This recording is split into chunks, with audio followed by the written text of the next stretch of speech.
Muito bom dia, nós estamos aqui hoje para a apresentação de um seminário do nosso aluno visitante, que fez a sua tese de conclusão de curso da Universidade de Rapperswil, na Suíça, o Dominik Amstad.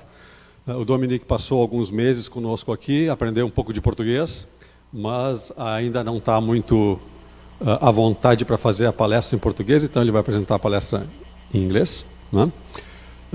Dominik, então, tem esse título, ele trabalhou com avaliação de usinas fotovoltaicas, especificamente mais tratando dos filmes finos, através de imagens com câmeras infravermelha. Então, Dominik vai nos apresentar esse seminário, que é parte, então, do trabalho de conclusão de curso dele. Obrigado. Bom dia a todas. Obrigado por participar a minha apresentação. As Professor Ritter already said, I will hold this presentation in English.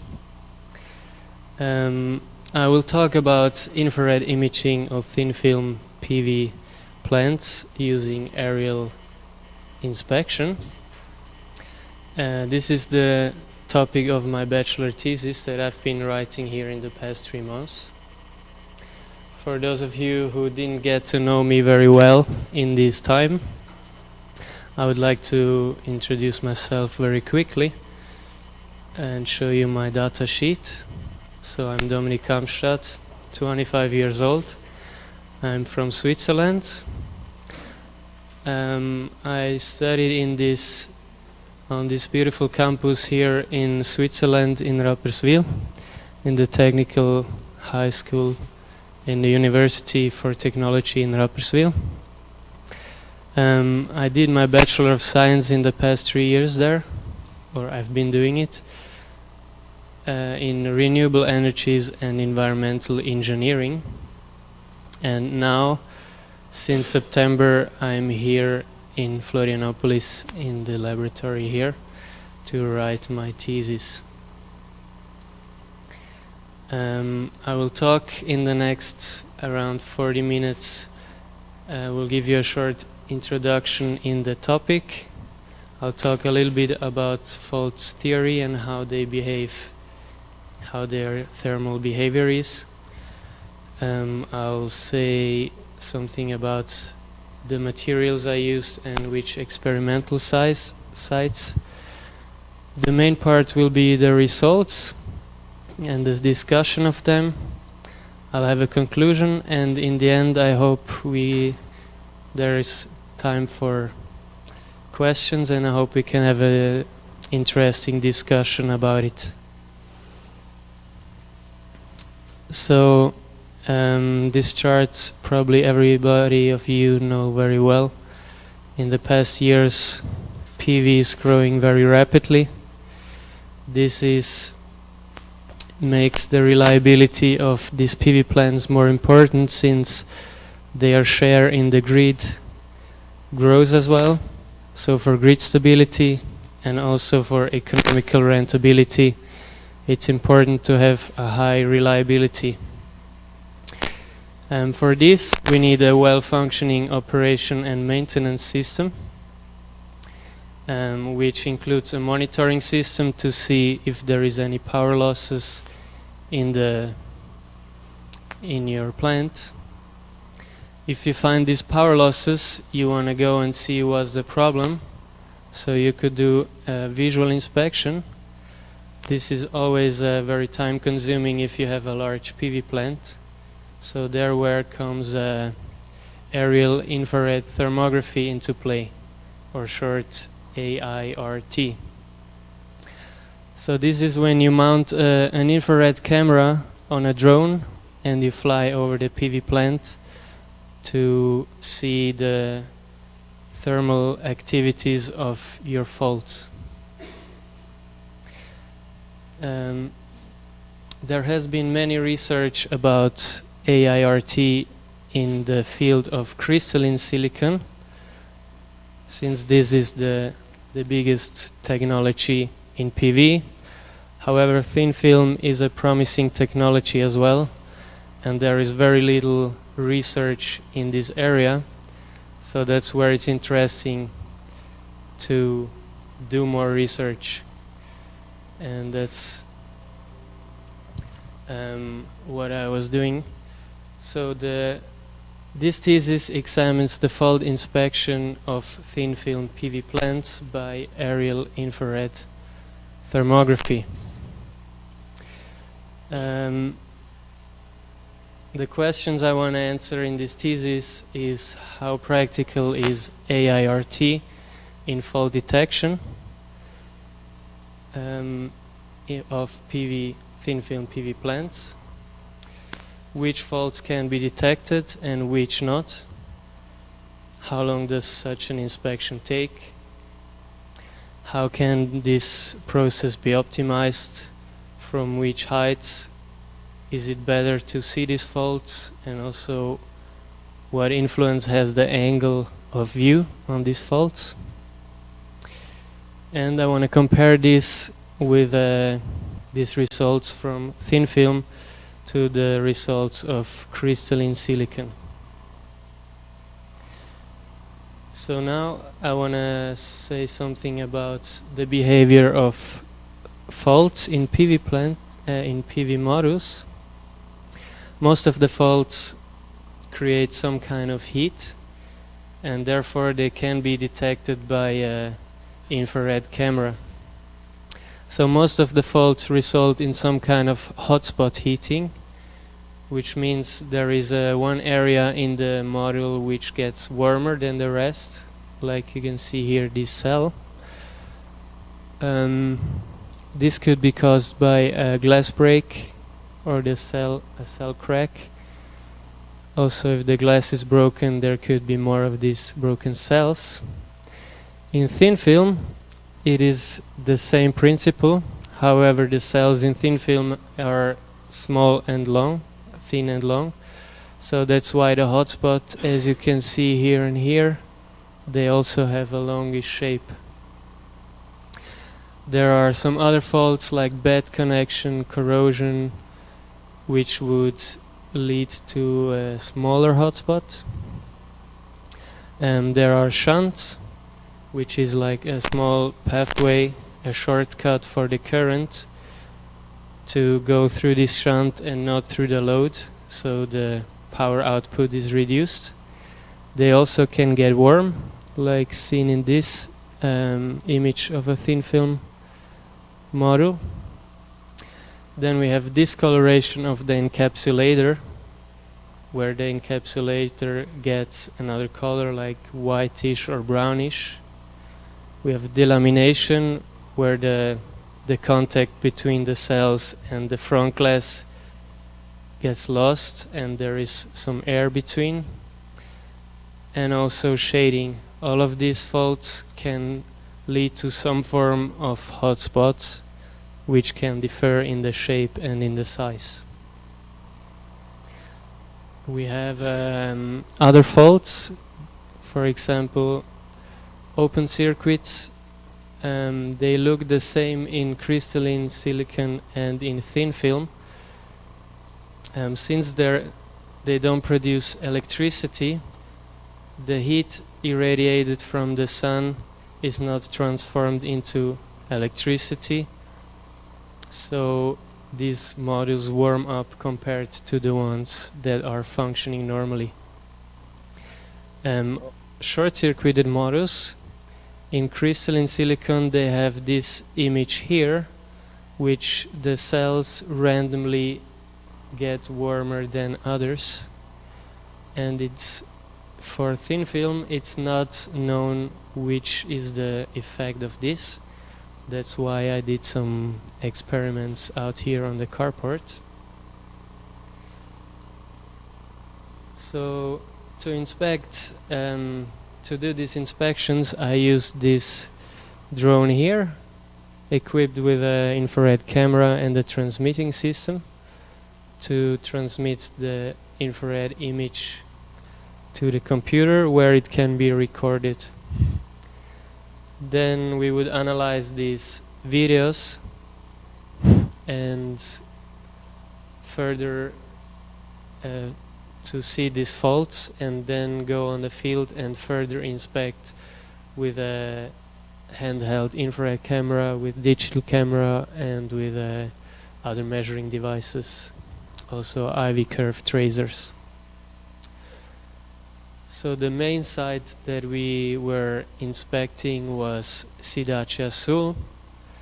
As you can see here, we just measured this CIGS part in the middle, and to further confirm and compare this data that we found in Cidade Azul, we also used data from ASU 5 in the northeast of Brazil, which were collected in the commissioning in the past January. And I also did some measurements here outside in the lab. So in Cidade Azul, to find the best way to do this aerial inspection, we did flights in different heights and with different routes, and also we did manual and automatic flights.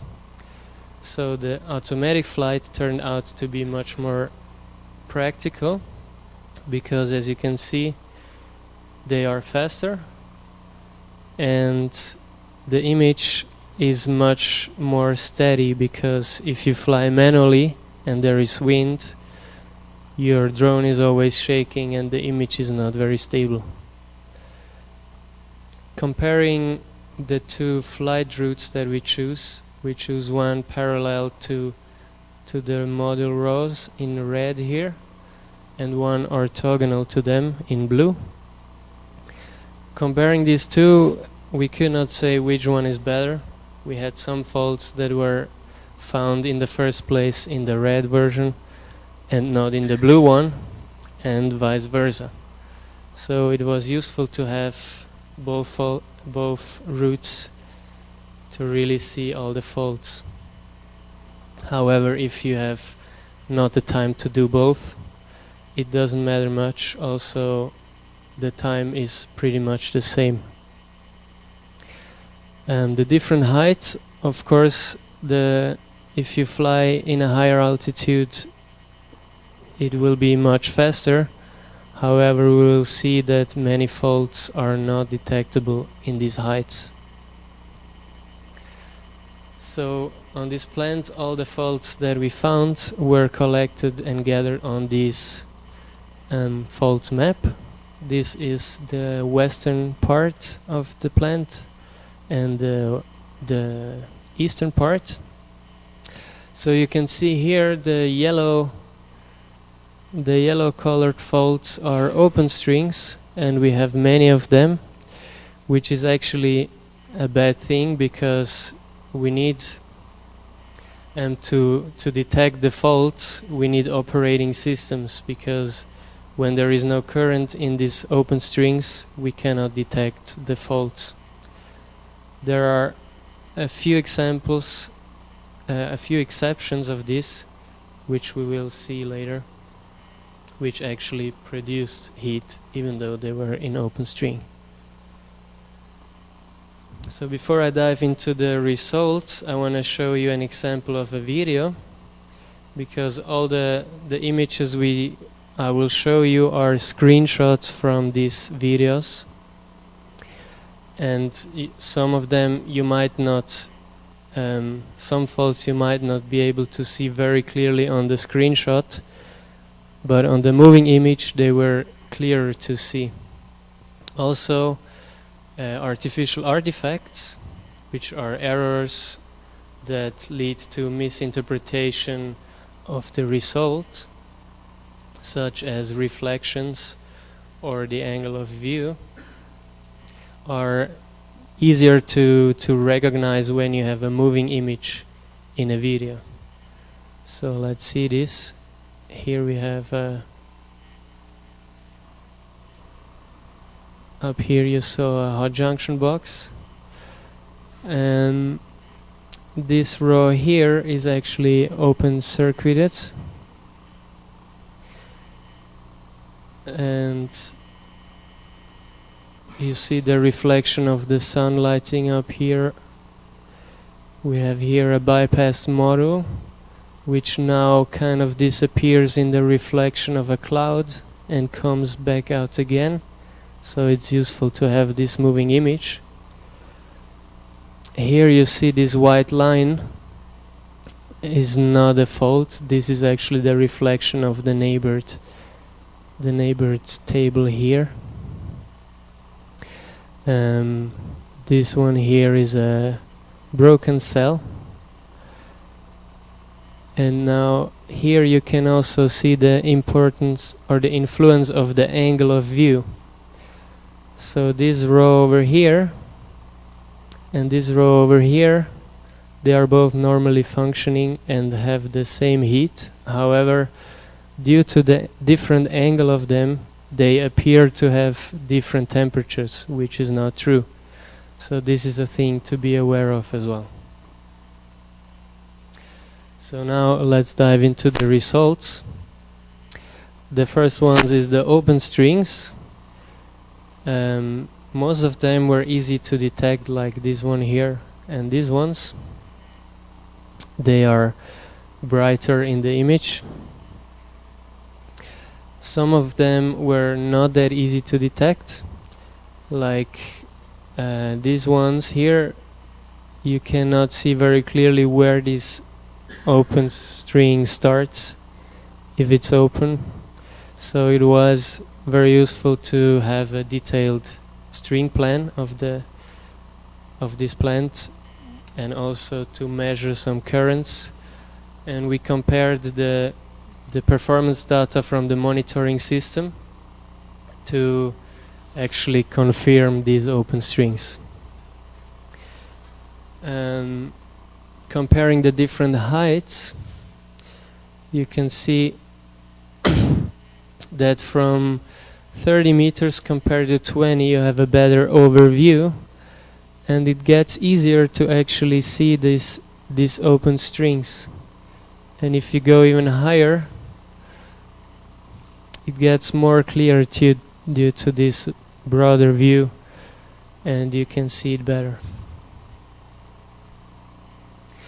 And the next fold was bypass modus. They have actually the same behavior as open strings, since they don't produce any electricity. These were also detected from all the altitudes, and they didn't show any sign of damage on the field, so we don't know what was the cause of this bypass modus.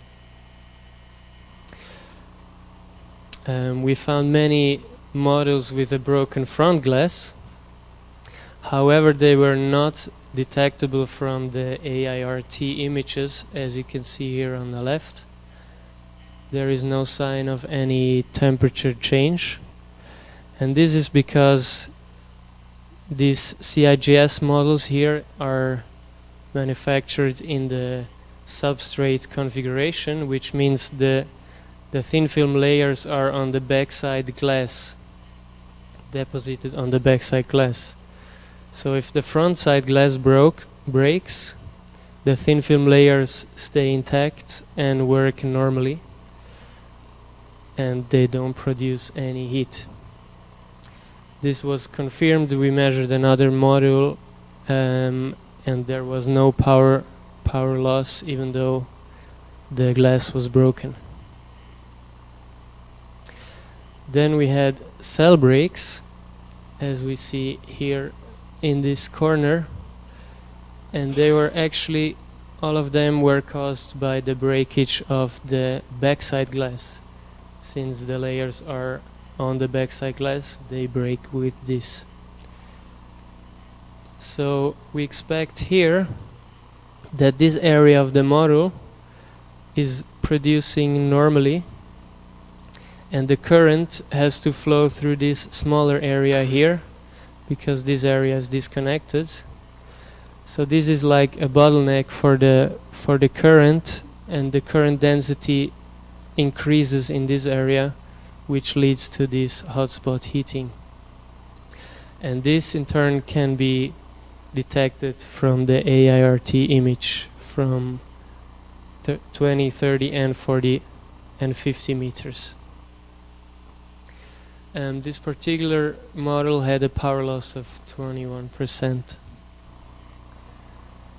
We found another cell break which was not detectable from the aIRT images.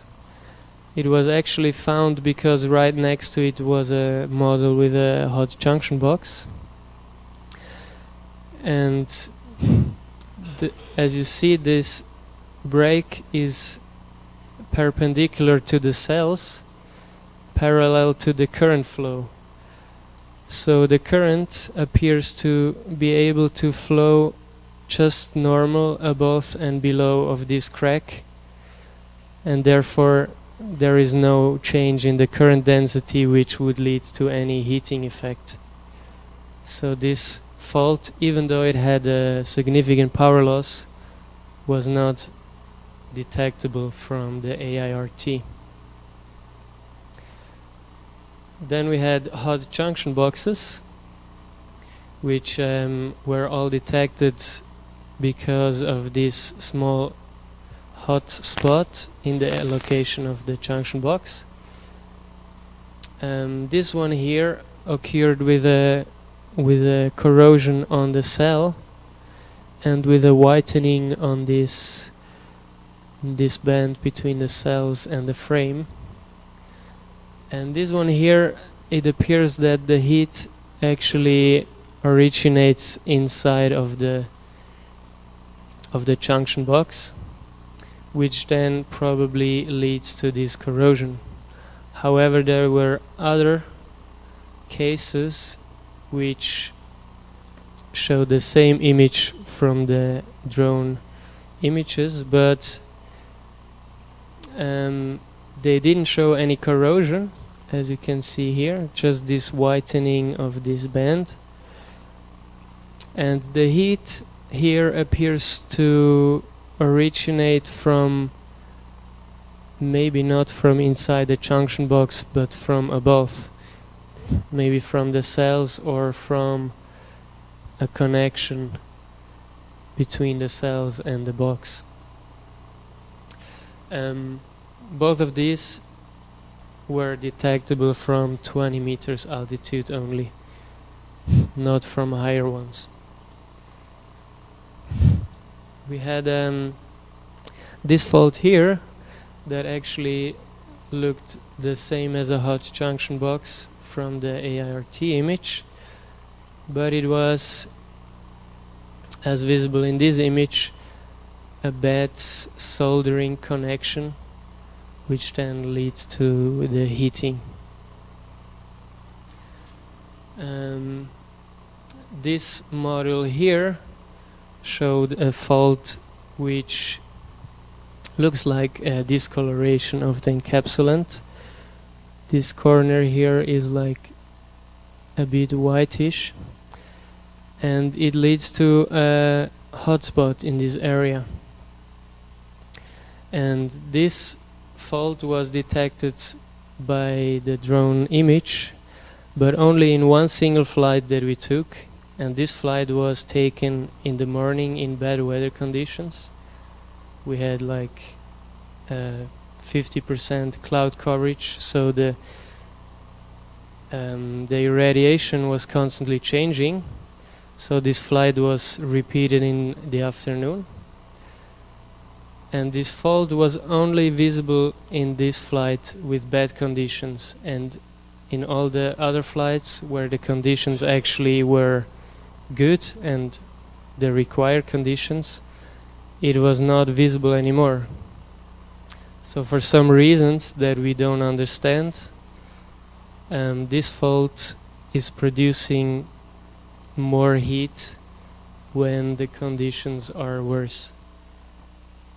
So at this point, I want to say there were many faults, or some faults that we didn't understand exactly, and this is not the objective of the thesis to really investigate this, but is an interesting topic which will be more investigated more. So I want to invite everybody to think about it, and in the end, in the discussion, ask questions and give inputs and your thoughts about it, so we can maybe find out what's behind this. So the next one is a scratch in the cells here. And from the back we could see some small like holes, and actually this scratch produced a heating in this location. However, this model was located in an open string, and we don't know why this scratch produces heat, because there is no current in this string which would heat this up. So there must be another reason for this heating effect, which we don't know. And the last fault in this that we found in Tubarão are these holes between the cells in the scribbing lines, and we expect them to be shunts which occurred in the manufacturing process through a bad laser scribbing. However, we found many of these faults, and all of them had a different heat pattern. So the first one showed a hotspot in this area down here. It was also visible from the drone's image. However, the holes, as you can see here, they are in the location of the junction box and not down here where the hotspot occurs. Actually, all of these shunts occurred in the area of the junction box. The next one was found because there was a hot junction box. However, the IR image from the back showed that the hot box is actually here on this right model, and the shunts occur on this left model, which doesn't show any heating and also any other visual problems. So apparently this model just has these shunts without any other effects.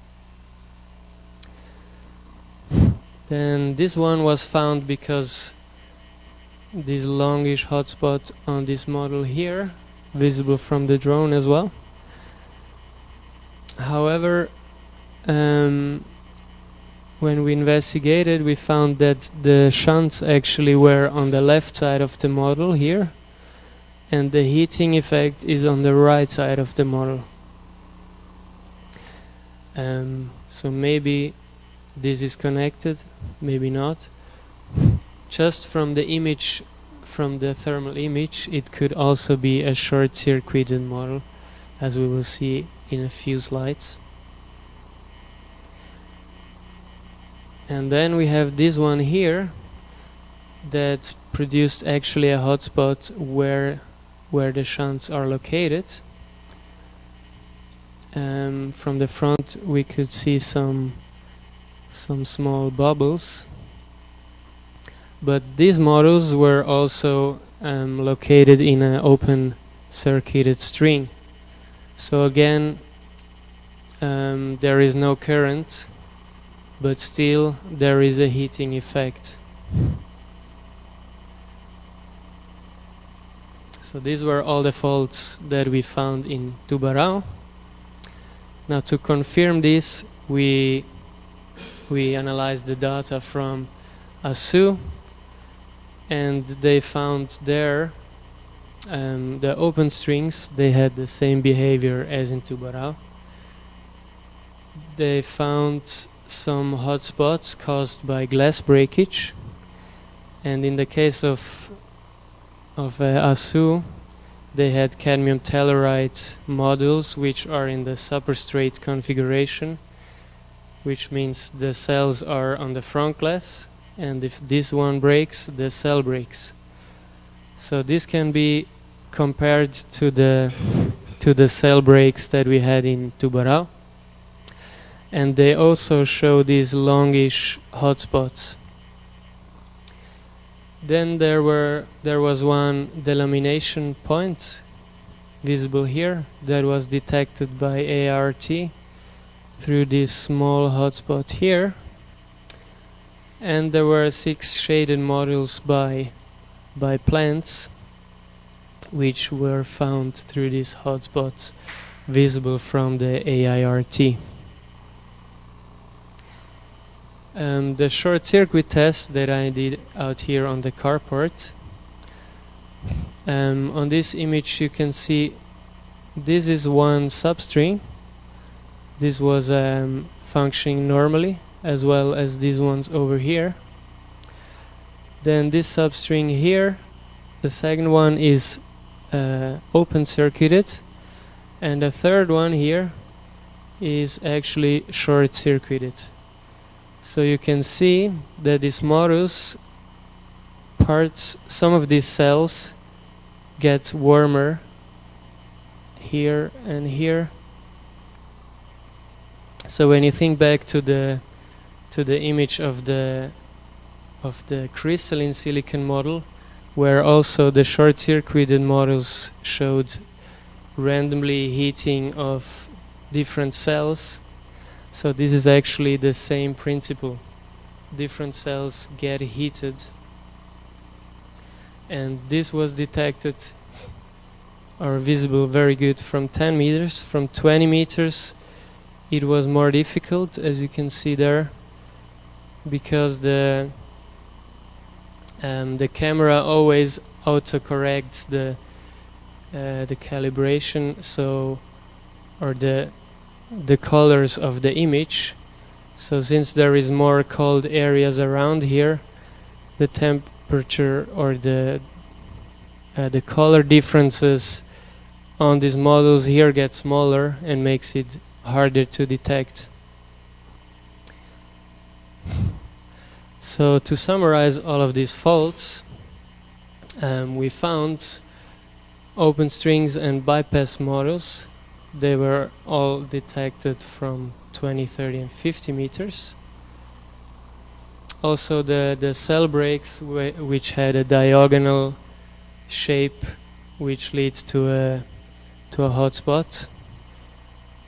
Then we had the glass breakage and the cell breaks with a perpendicular break to the cells. Both of them were not detectable. We had hot junction boxes and bed solderings which were detected from 20 meters and not higher. And then we had this discoloration, this cell crack and shunts, which we don't have enough information to make a proper statement about their detectability. In ASU, we could confirm the open strings, the glass breaks, and the delamination point was also detectable from there. And in the laboratory we could find that the short circuit modules have also a pattern which can be detected from aIRT. So the conclusion is aIRT is a useful tool to detect faults in thin film PV plants, and after only 20 minutes flying, 12 minutes flying for 1 megawatts and approximately half an hour of analyzing the videos, you already know most of your faults. You don't know what it is already, but you know there is a problem. So this is a very fast procedure. Detectable were open strings, bypass models, glass breaks, cell breaks, hot junction boxes, bed solderings, delamination and short circuits. They were all detected from 20 meters. Some of them were detected from higher altitudes, but not all. So these higher altitudes are not suitable.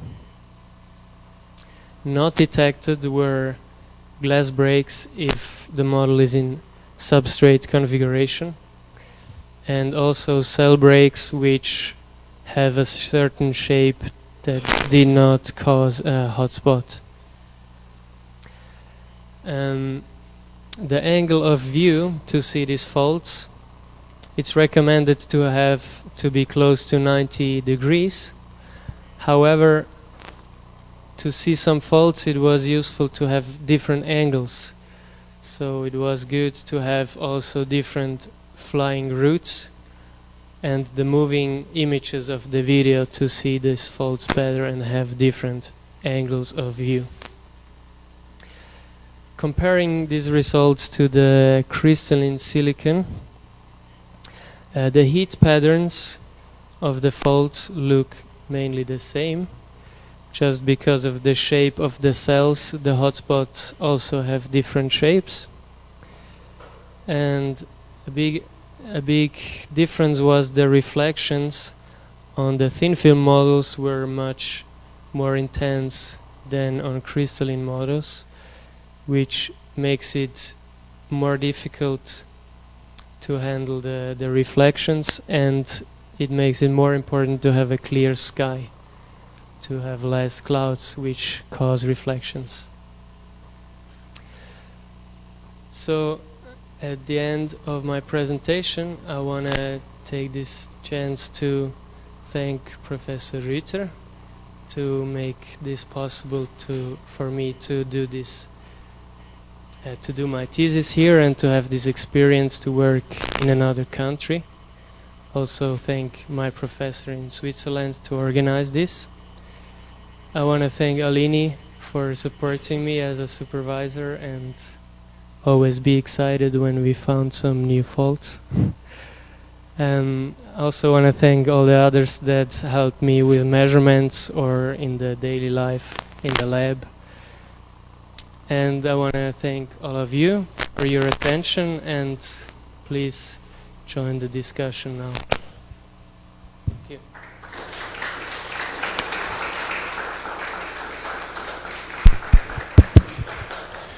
Muito bom, parabéns, excelente trabalho. I'll handle the mic to a supervisor for her to carry on these duties of questioning. Congratulations, it was great. It was great that you find a lot of stuff. As he said, we found a lot of stuff that we don't know how to explain yet, because his main goal was to detect everything. And now if we want to discuss, we found some stuff that we don't know yet what it is exactly, but we would get your intakes to discuss it, please. But congratulations. Someone have some questions or something to discuss?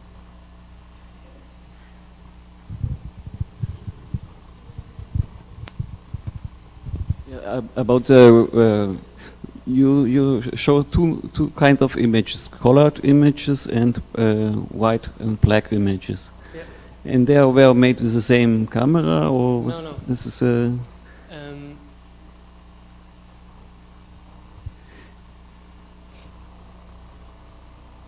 Yeah. So these images, the grayscale images, they were taken from the camera on the drone. And these colored images, they were made by the handheld camera on the site by a FLIR camera. But both are aIRT. No, aIRT is aerial infrared thermography, so okay. from the drone. Okay. And this one is infrared thermography. About the resolution of the camera, of the two cameras. What are the? Is this Vorlage HD or HD resolution or?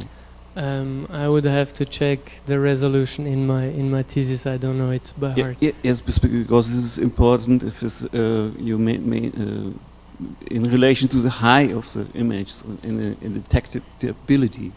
Yeah, there is a required resolution for this kind of inspections, and they were met by the cameras. Okay, thank you.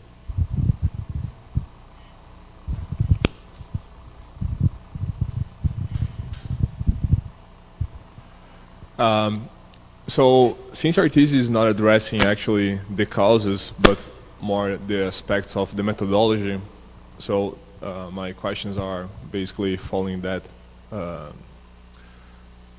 that conclusions that you bring on the methodology. So the first question I'd like to ask you is regarding the, one more. You have one more, yeah? One slide more, please. No, that's all. No, that's the end? So no, so I have it here. So the routes, the different routes, if they are useful. Yeah, it's there. So first, you mentioned that basically looking parallel and also perpendicular to the cells in your automatic flight could be useful, let's say, looking into different falls. Mm-hmm. And also you mentioned that at 20 and also at 50 meters, you could address better the minor falls and also, let's say, the major falls in systems, let's say glass breakage or open circuit problems.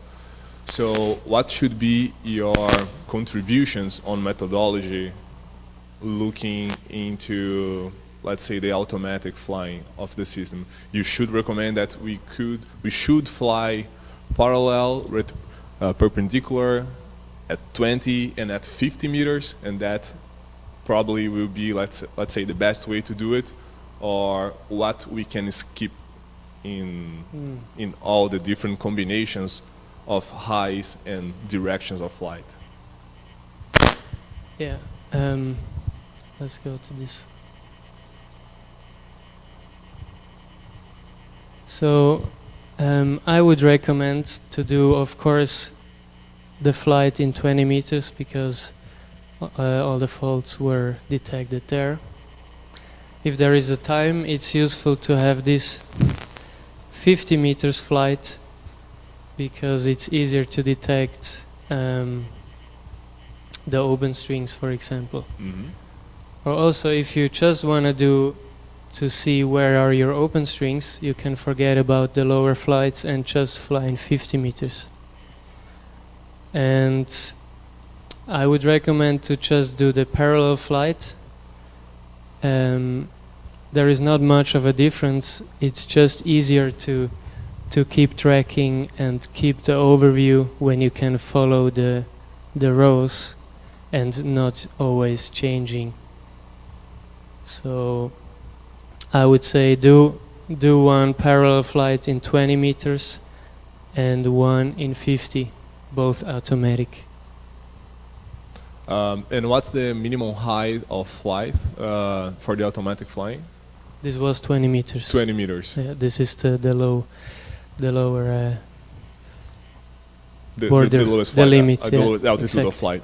So in our case here, in our parking slot, we actually you didn't found nothing, or let's say the diagnostic at 20 meters was a little bit harder than doing at 10 meters, yeah? So in such case, the manual flying was the, let's say, the best way to assess the system. Yeah,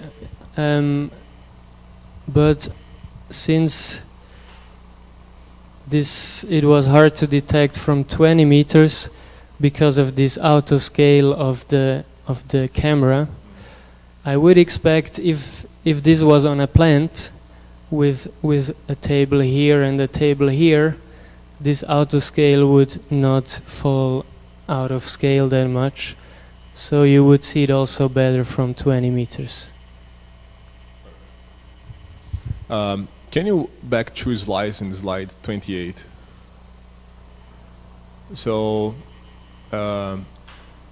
so you were mentioning the white spots on the PV model, yeah? Normally here caused by shading, yes. Yeah. So back in 10 slides to slide 18, please. So just confirming, that marks on the right corner. This is bird artifacts, or this is, no, in the up? Yeah, this is bird drops. Oh yeah, this is bird dropping. Okay, perfect. These are not white spots. Yeah. But looking into that white spots that we saw in the slide 28, you saw any hotspots, minor hotspots caused by such white spots on the models, even in the microcrystalline or in the CIGS models? These minor, let's say, burnings where you have, as in the final look, the white spot on the model. In the middle here? No. This one? Yes, yeah, exactly. The small white spots as you have spread it all over the models. Really small white spots, but if you could also confirm small, let's say, hotspots associated with these white spots. In these 6 models, we could not see these shunts really being warmer. On the cadmium telluride out here, I could see these shunts being warmer. However, there are 2 different kinds of shunts. The ones that we have here, or that I expect here, that are in the scribbing line, and the other ones are actually in the cell. And the ones in the cell, they are actually the ones that heat up. And these ones here, they don't appear to have the same heating effect. So yeah, here they didn't show this hotspot heating. Okay, and in the end, the slides from ASU, let me see, I think it was the one more, 29, exactly, that one. Also that one in the right, in the upper right. So you were mentioning the analysis on cloudy days, or let's say in low light radiation compared to high levels of irradiance. And also I would like to talk about the measurement that we did on such model. This was done, the infrared was done in open circuit. So such model was not connected when we really found that problem. This one here was open. This was open circuit.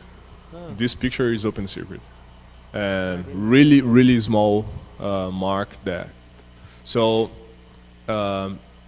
in such models, even if they are not connected, they are parallel in this string box. So if you have small deviation in temperature or small failures in a few models, you have reverse current through these models. And this could be the reason where we found this failure in this model in open circuit.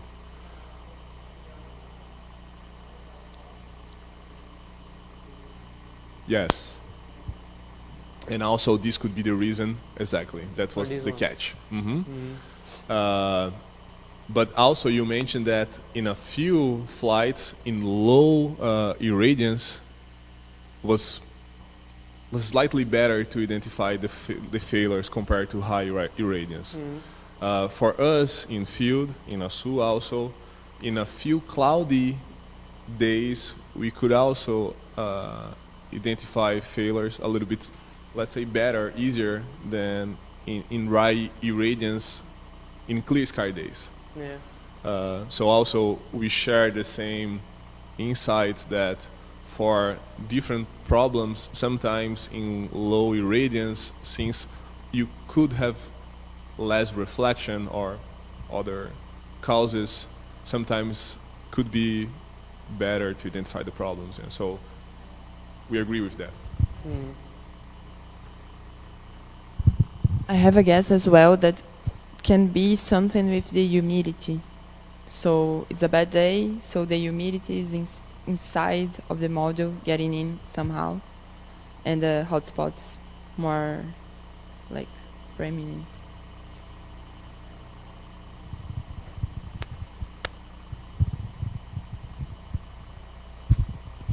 Can you go to slide 8, I think, the one with the routes? Then it's 9, maybe. The one with who? Maybe number 9, that one, yeah. Yeah. So 11 minutes at 20 meters automatic flight. If you're looking at a 100 megawatt PV power plant, this equates to about 18 hours of automatic flight. Okay, the question is about how practical it is to try to find all the faults or try to kind of categorize them and look for the most important faults in order to make this mission as short as possible, because 18 hours for 100 megawatts, it's a lot of time. Yeah. And this 11 minutes is for one, either the parallel or orthogonal. So if you want now to categorize your faults and say, I want to streamline the process, okay, what would you do about it? And maybe forget some of the minor faults and just go for the most common ones. So, like the faults that have the biggest impact on the power output is obviously the open strings. If you have a good enough monitoring system, you will find these strings already in this system. If it's not detailed enough, this is the most important fault. So if you just want to eliminate the biggest faults, you just do flights in 50 meters and be 3 times as fast, and you have already maybe 90% of your power losses answered. And also with this flight you might find some cell breakages, which also can be detected from 50 meters. Okay, can you go to slide 22 now?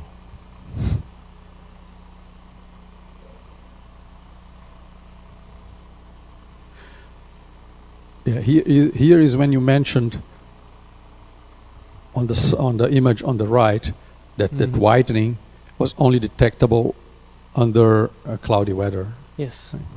So in the field, when you go to the field, you have to be lucky or have bad luck to get a clear day or a cloudy day. So if these, say you have a batch of modules that are problematic from some manufacturing reason, you might not detect the fault if you are aiming for clear days only, right? So this is very preliminary work, and I think we have to investigate that much more. But at this stage, that was not associated with loss of power, or was it?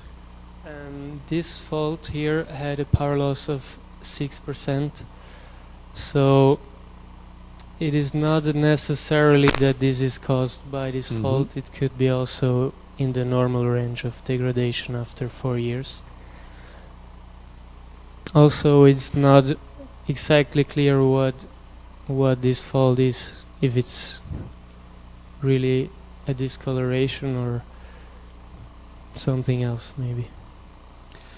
Okay, one other issue that we are trying to develop here is in the future to allow this drone to be shipped to a power plant, and some maybe not so skilled person just does the automatic flight and then we analyze the images here in the lab. Okay? And now we just had this situation that you were analyzing images that were taken by somebody else, and you just heard that some new information about the array being open circuited, right? So when we try to develop this further and offer this as a service, it is very important that the information be transferred, or be the person who does the analysis really has to know exactly what happened, because you kind of lose that perspective once you are not in the field doing it. So it's a very fine line between what you can actually rely on when you're not there. Yeah. And movies versus still frame. Okay, this is another issue. We are analyzing sometimes still frames, but from what you're saying, the movies is a complementary information, and you always will have to do that. So analysis is going to be carried out on a much more time-consuming manner than the flight itself. Yeah. So it is not a low-cost service after all, if we want to do a proper job. And then the importance of streamlining it emerges. And this is what Aline's thesis will be all about, right? We really need to make this much faster than at this stage where we are still learning about the whole process, how we will manage to do this. Otherwise, we will only be able to do this as a very expensive service, or anyone who wants to do that will have to really invest a lot. Yeah, this was not a question, just a comment. A long one. And then finally, misinterpretation and experimental artifacts. So view angle, flight, height, we at this stage are not really ready to say fly at this height and use this view angle. This is still work in progress, isn't it? Yeah. So the angle is really, there cannot be said this is the perfect angle, because it always depends on the actual cloud situation. So that's why the moving image has a disadvantage, and the flying heights, there is not much of a difference.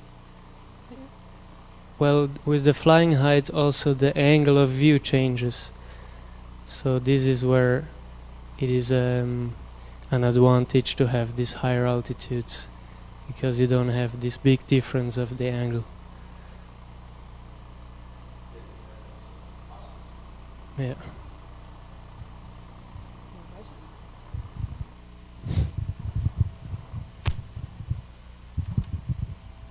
So I had a question about the costs of aIRT. As Professor Ricardo said, it's all very expensive, but I guess we don't really know, or I don't really know how expensive exactly it is. I was just wondering, earlier when you said that it would be beneficial to do both routes in the flights, orthogonal and parallel to the modules, did you look at all at how much more it would cost for a power plant to do that, and whether it would be worth it, the longer hours of video analyzing or flying time versus the amount of faults you would find with one or the other or both? Did you look at all? I didn't investigate into costs at all. But as you say, it is clear that if you do this, or the more detailed you want to have these results, the price will grow exponentially. So if you do a very simple flight on 50 meters, which is the cheapest, the cost effectivity is the highest, so you get the most results out of your costs. And the more detailed you go, the higher is your cost per found power loss, I would say.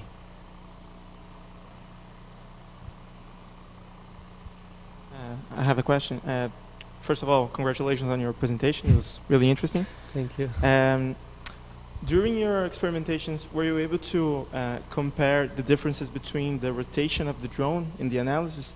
Because by looking at your pictures, I see that some of them are vertical, others are horizontal. Does that change anything at all in the failures you were able to detect? So yeah, the one horizontal and perpendicular, this was because of the changing flying routes. So some faults were just better visible, or I could take a better screenshot on this video and not on the other, so that's why I had different images.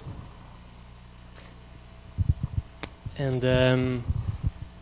the angle of the camera on the drone is actually not straight down, it has a slight angle. So also if you fly in this direction, you have more a view to the back. So this is also can change your angle of view and sometimes make its faults harder or easier to detect. But did you actually, not sure if you were able to actually fly over the failures and actually move the drone to see if it alters anything, or did you just follow the automated paths? I didn't do these faults on like turning on one single fault. Thanks. So, one more question. There is a lot of companies that watch these videos that you post online. So I wanted your comment on how important is this for the industry. What is the advantage of doing something like this instead of sending someone to watch each module and take a note? And what do you think about it? So yeah, I would say, as I said before, it is a very useful tool to have a fast overview of the faults that you have in your plant, and depending on how detailed you want this to be, it can be more or less expensive. And I think the biggest advantage is if you just want to see your open strings, if your monitoring system is not good enough, you do this flight in 50 meters height and you will find most probably all of the open strings and also many cell cracks and even maybe some other faults. So this is compared to a visual inspection, a huge difference. So you have this fast result. Thank you very much. Congratulations again, and thank you for your time here. So, I don't know, Ricardo. Thank you. Muito bom. Parabéns, gostamos muito de ter você aqui e volte sempre. Com isso a gente encerra o nosso seminário. Muito obrigado a todos.